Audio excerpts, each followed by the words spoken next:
আসসালামু আলাইকুম। আপনারা অনেকে অনেকভাবে বেগুন রুই মাছ দিয়ে রান্না করেছেন। আমার এই পদ্ধতি রান্না করে দেখবেন, এর স্বাদ হয় অসাধারণ। প্রথমে কিছু বেগুন আলু কেটে ধুয়ে পরিষ্কার করে নিয়েছি। এরপর কিছু রুই মাছের টুকরা কেটে ধুয়ে পরিষ্কার করে নিয়েছি এবং এর মধ্যে লবণ হলুদ মিশিয়ে সামান্য একটু মরিচ গুঁড়া দিয়ে এগুলো আগে ভেজে নিব। চুলাতে একটা তাওয়া বসিয়ে দিয়েছি, কিছু সয়াবিন তেল দিয়ে দিয়েছি। সয়াবিন তেলগুলো গরম হয়ে আসলে এতে মশলা মেখে রাখা মাছগুলো দিয়ে নিব। দেওয়ার পরে এগুলো একটা একটা করে ভেজে নিব। এক পাশ ভাজা হয়ে গেলে অপর পাশ উল্টে দিব। এবার একটু ভালো করে ভাজতে হবে। ভাজা হয়ে গেলে রান্নায় চলে যাব। চুলাতে একটা কড়াই বসিয়ে দিয়েছি। এর মধ্যে কিছু রান্নার সয়াবিন তেল দিয়ে নিব। সয়াবিন তেল দিয়ে দেওয়া হয়ে গেলে এর মধ্যে সামান্য পরিমাণ লবণ এবং হলুদ গুঁড়া দিয়ে নিব। আমি প্রথমে বেগুনগুলা ভেজে নিব খুব ভালোভাবে। বেগুনগুলা রান্নার আগে একটু ভেজে নিলে এর টেস্ট অসাধারণ আসে। এভাবে করে আমি সবগুলা বেগুন প্রথমে ভেজে নিব। কড়াইতে দেওয়ার পরে আমি খুন্তির সাহায্যে একটু উপর নিচ করে নেড়ে চেড়ে দিব। এভাবে আমি 5 থেকে 6-7 মিনিট রান্না করব। বেগুনগুলা 90% পর্যন্ত সিদ্ধ হয়ে যাওয়া পর্যন্ত এগুলো ভেজে নিব। দেখুন আমার বেগুন যখন এরকম হয়ে যাবে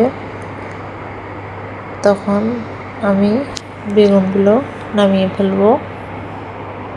বেগুনগুলো নামিয়ে ফেলার পরে আমি একই কড়াইতে কিছু রান্নার সয়াবিন তেল দিয়ে নিব এবং এর মধ্যে কিছু তেল গরম হয়ে আসলে কিছু পেঁয়াজ কুচি দিয়ে নিব।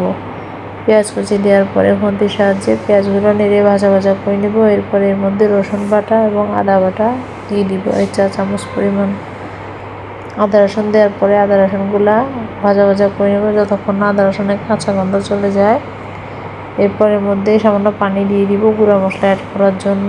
1 চা চামচ পরিমাণ লবণ, 1/2 চা চামচ হলুদ গুঁড়া, 1 চা চামচ মরিচ গুঁড়া, 1/2 চা চামচ ধনিয়া গুঁড়া এবং 1/2 চা চামচ জিরা গুঁড়া দিয়ে নিব। দেওয়ার পরে এগুলো খুন্তির সাহায্যে ভালোভাবে মিশিয়ে নিব। মশলাগুলো মিক্স করা হয়ে গেলে এগুলো কষিয়ে নিব।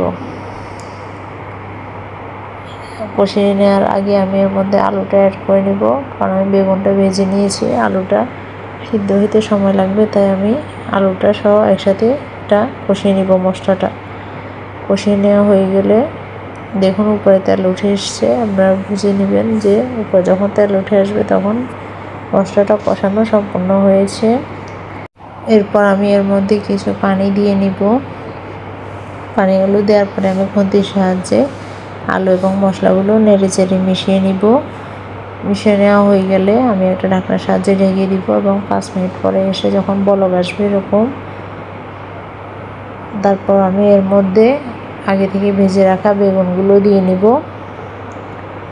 দেখুন আমি সবগুলো বেগুন দিয়ে নিয়েছি। দেওয়ার পরে আমি খুন্তির সাহায্যে বেগুনগুলো নেড়ে চেড়ে মিশিয়ে দিব এবং আবার ঢাকনা দিয়ে ঢেকে দিব।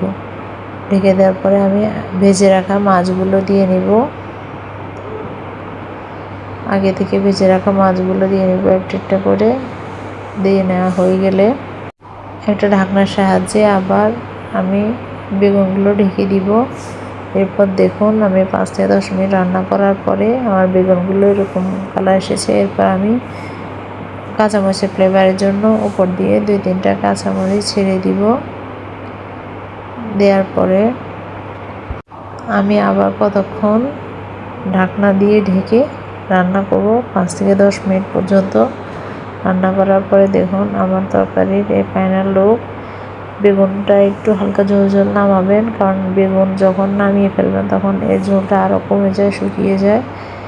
দেখুন আমার রান্না যদি ভালো লেগে থাকে like comment share and subscribe করতে ভুলবেন না।